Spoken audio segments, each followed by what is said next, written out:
Everyone, this is Arton and welcome to this channel.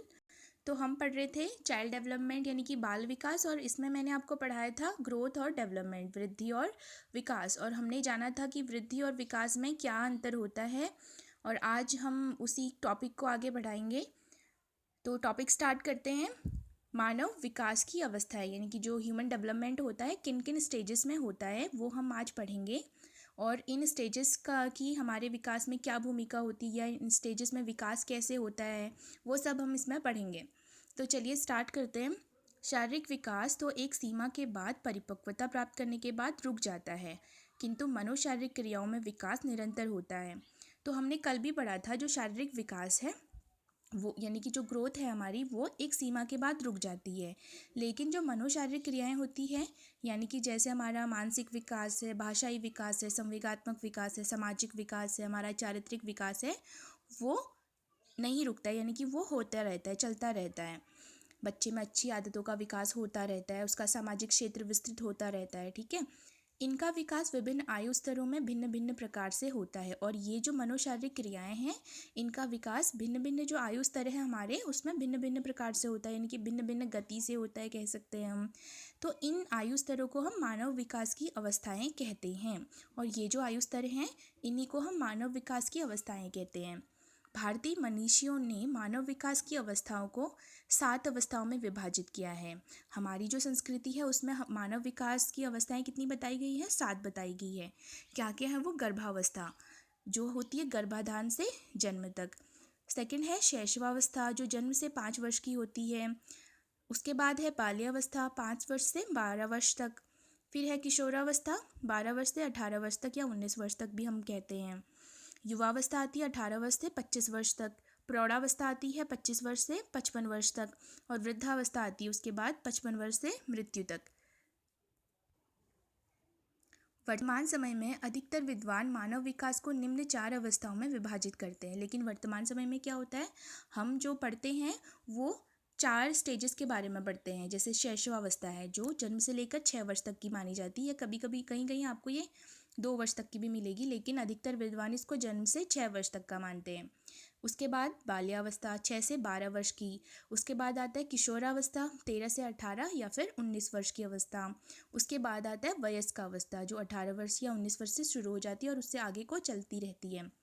शिक्षा मनोविज्ञान में शैशवावस्था, बाल्यावस्था तथा किशोरावस्था का अध्ययन किया जाता है, क्योंकि शिक्षा की दृष्टि से प्रथम 3 अवस्थाएं अत्यंत महत्वपूर्ण हैं। ठीक है, तो शिक्षा मनोविज्ञान जो है उसके अंतर्गत हम शैशवावस्था, बाल्यावस्था और किशोरावस्था का अध्ययन करते हैं, क्योंकि यही अवस्थाएं हैं जिसमें जो शिक्षा की दृष्टि से महत्वपूर्ण हैं।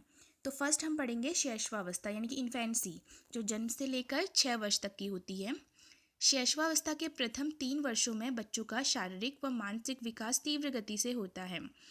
शैशवावस्था के जो पहले 3 वर्ष होते हैं उसमें बच्चे का शारीरिक विकास और मानसिक विकास जो है बहुत तीव्र गति से होता है।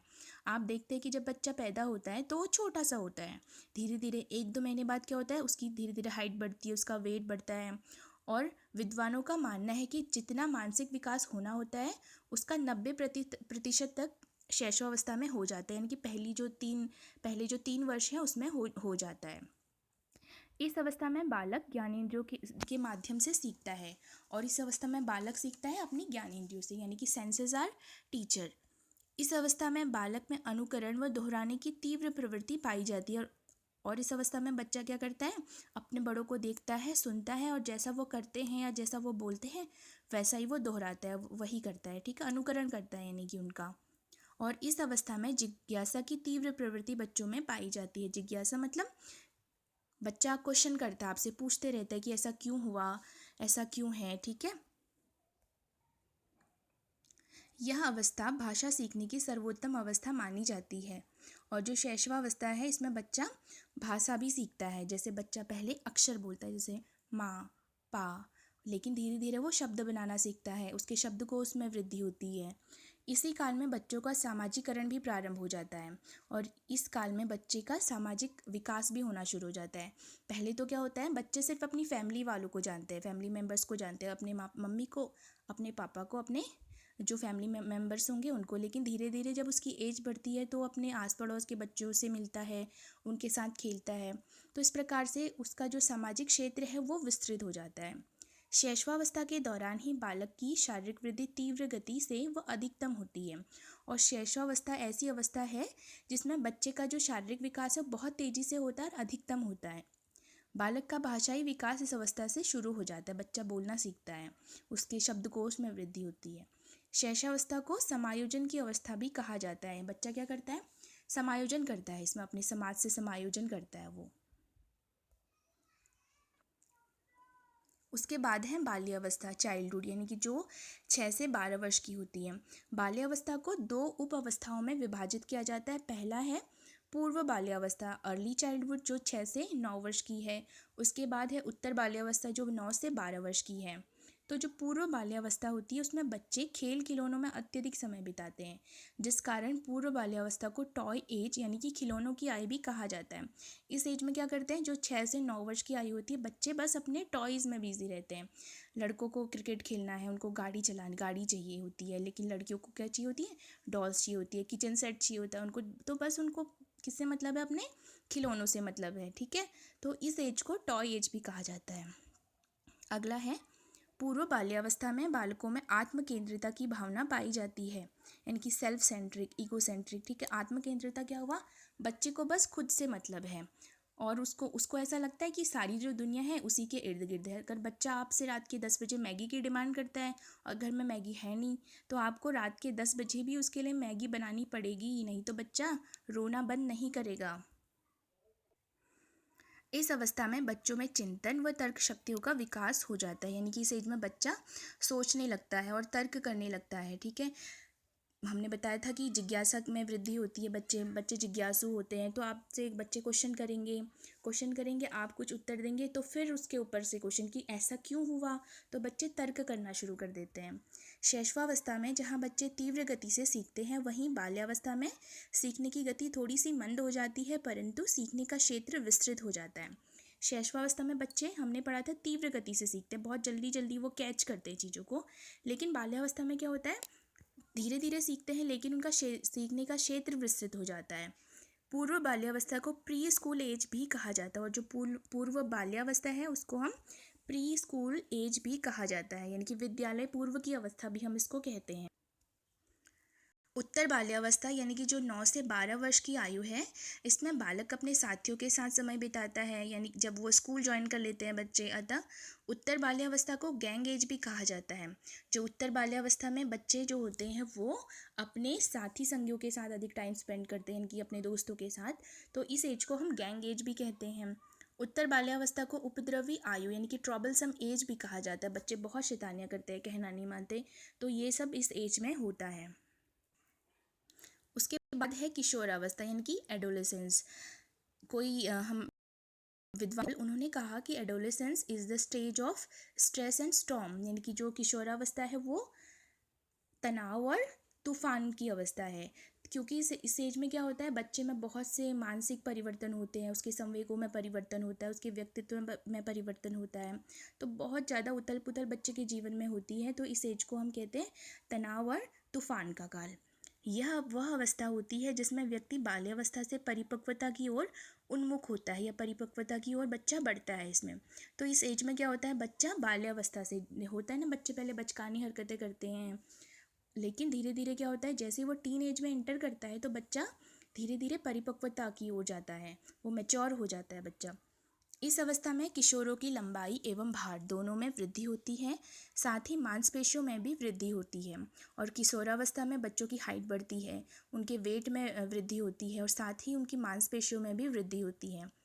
12 से 14 वर्ष की आयु यानी कि किशोरावस्था के पहले के जो वर्ष हैं, उसमें क्या होता है, लड़कों की अपेक्षा लड़कियों की लंबाई में वृद्धि होती है, उनकी मांसपेशियों में वृद्धि होती है। और 14 से 18 वर्ष की आयु के बीच लड़कियों की अपेक्षा लड़कों की लंबाई एवं मांसपेशियों में तेज़ी से वृद्धि होती है। और जो बाद का पीरियड है उसमें लड़कों की हाइट बढ़ती है, उनकी मांसपेशियाँ बढ़ती हैं। इस अवस्था में प्रजनन अंगों यानी कि जो रिप्रोडक्टिव ऑर्गन्स होते हैं हमारे, उनका भी विकास शुरू हो जाता है। इस अवस्था में किशोर किशोरियों की बुद्धि का पूर्ण विकास हो जाता है, उनके ध्यान केंद्रित करने की क्षमता बढ़ जाती है। और ये अवस्था ऐसी है जिसमें किशोर किशोरियों के बुद्धि का पूर्ण रूप से विकास हो जाता है और उनके ध्यान केंद्रित करने की क्षमता बढ़ जाती है और बच्चों की स्मरण शक्ति बढ़ जाती है और साथ ही उसमें स्थायित्व आने लगता है, यानी कि वो ज़्यादा देर तक चीज़ों को, फैक्ट्स को याद कर सकते हैं।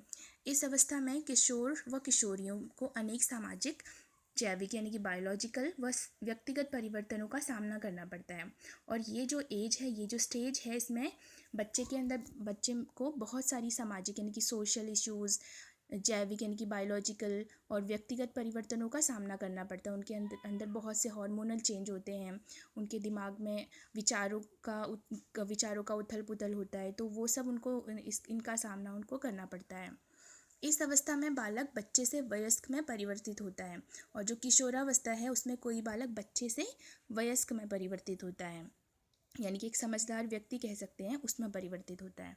इस अवस्था में किशोर किशोरियाँ बात बात पर आक्रामक हो जाते हैं। ये तो आप सभी ने देखा होगा कि होता है, हम अगर आपके घर में टीनेजर्स हैं तो बात बात पर हमारी उनसे बहस हो जाती है, तो हमें उन पर भड़कना नहीं चाहिए। इस अवस्था में मित्र बनाने की प्रवृत्ति तीव्र होती है एवं मित्रता में प्रगाढ़ता भी इस दौरान सामान्य सी बात है। और ये जो अवस्था है इसमें बच्चे फ्रेंड्स बनाते हैं और मित्रता में घनिष्ठता यानी कि संबंधों में घनिष्ठता भी इसी अवस्था में आती है।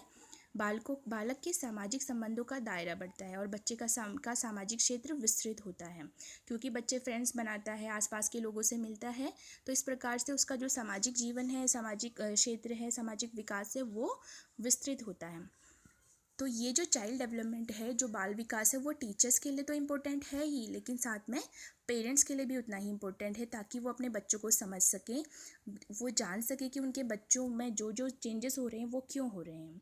तो आज की वीडियो में हम इतना ही पढ़ेंगे, इससे आगे मैं आपको इसकी नेक्स्ट वीडियो में बताऊँगी। आज के लिए इतना ही। Thank you.